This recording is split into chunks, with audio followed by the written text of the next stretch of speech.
arthritis slow you down. Get Australian Dream.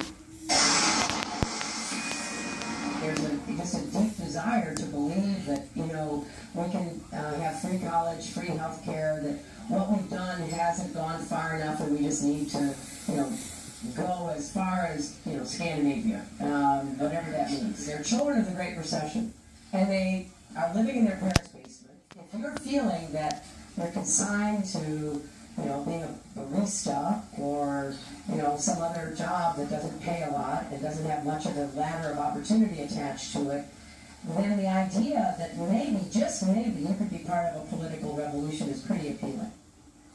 Well, there goes the barista vote. Welcome back, everybody. I'm Neil Goodwill. Now, one of those just liberated from the basement, no doubt. Nikki Cox joining us, Democratic strategist extraordinaire. Good to see you, kid. Nice to see you, too. My parents' basement is beautiful. I bet it's the best basement in the world. Well, that was a little dismissive, don't you think? Yeah, it was a primary. You were a big Bernie Sanders supporter. They always knew that I guess, or suspected she didn't think a great deal of them, but this kind of confirmed it. I don't think it's that she didn't think a great deal of them. I think she was actually empathizing with her. I just think she's not a skilled politician, and she's not a millennial. This is a generational issue. This isn't a Hillary Clinton issue. This is an issue that, no offense to our elders, a lot of the elders haven't really been able to grasp She what's going on. dismissed you as living in your parents' basement and being a barista. Well, I mean, if she had applied a race to that, we'd be dragging her to court, right? Fair enough, but again, she was speaking to high donors.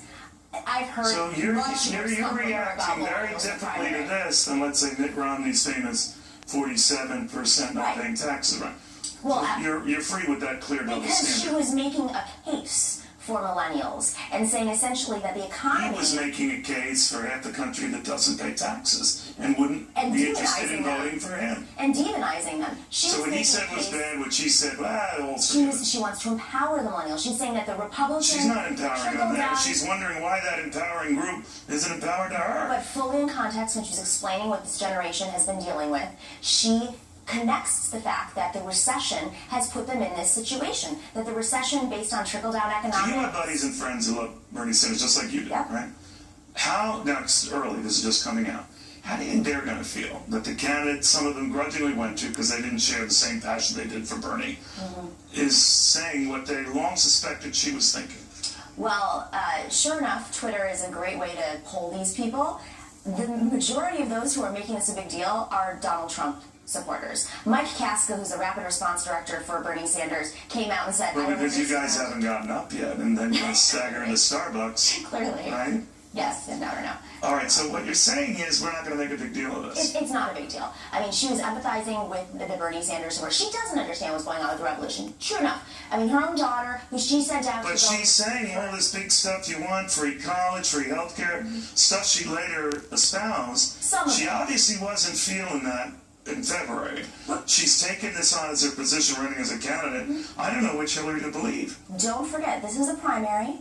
A lot was learned. She evolved on a lot of issues because she learned. She evolved it politically for survival. Well, no. I was there in the platform meetings. I went there. You used to say Mitt Romney was like a chameleon. She's out chameleoning. Yeah, but he went away from progress.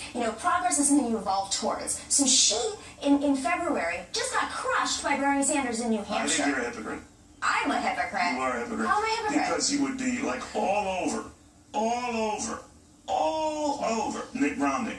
If Donald Trump was caught saying something like this about Republican voters in reverse, you'd be all over, as you should. Saying some of them are baristas is true.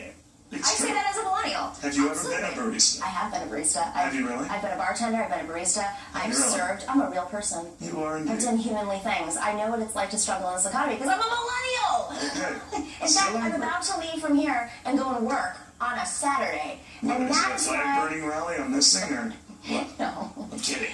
But that's why it's important that we change this economy. And so she was illustrating a point to a bunch of very wealthy people who don't understand what's happening. No grudge, no anger, nothing. You're okay with it. Of course I'm frustrated by this type of rhetoric, but it was February in a primary, and she was speaking to billionaires. She didn't want to do all this free stuff back then. She changed. Right. So what do you... Everyone says we don't know what we're going to get with Donald Trump. How do you know what are you going to get with her? Well, she hasn't promised a bunch of free stuff. She's still not promised to have free college for over 85% That's not of free people college eligible. entirely. That's not really? Bernie Sanders' plan. They negotiated there. They negotiated down to 85%? Absolutely. Okay. I mean, she that's was negotiated. Sign me up. Schools. I want you to handle my next contract. All right. No, seriously, very good seeing you. Thanks. Great to see you too. You look great. Thank you very much. That's a bipartisan group hug. All right, we have a lot more coming up, including the new focus on the running mates now, the vice president nominees. What I told you, the reason why they're such a big deal is the guys on the top of their ticket are so old. After this. My business